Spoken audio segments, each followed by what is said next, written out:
Hoek, South Africa, from the home of the spirit quartz. I'm first of all going to take it around like this. This is a pretty large crystal, quite typically surrounded by the smaller quartz crystals. I think when we look at the core, you can actually see what typically happens here. Core crystal with the tiny ones around it. But first of all, let's have a look at the form of this guy. Pretty much nicely intact. Looks a little bit dull at this particular angle. Quite hellish to photograph these guys, not easy at all. Now have a look at this. This is maybe a more accurate indication of what you're actually getting.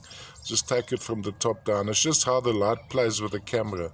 Slight dusting of some tiny, almost a barnacle quartz around the outside faces of the guy. Color-wise, the color of these spirit quartzes is usually determined by what happens around the outside or inside edges of the crystal. And there you can see there's a concentration of amethyst, pretty dark amethyst. So these are very nice dark spirit quartzes.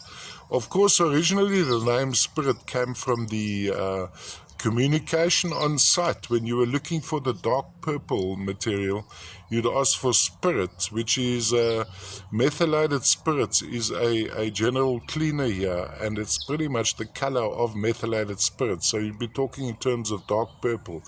But since I think we're looking also on an esoteric plane, good for family and group units, etc.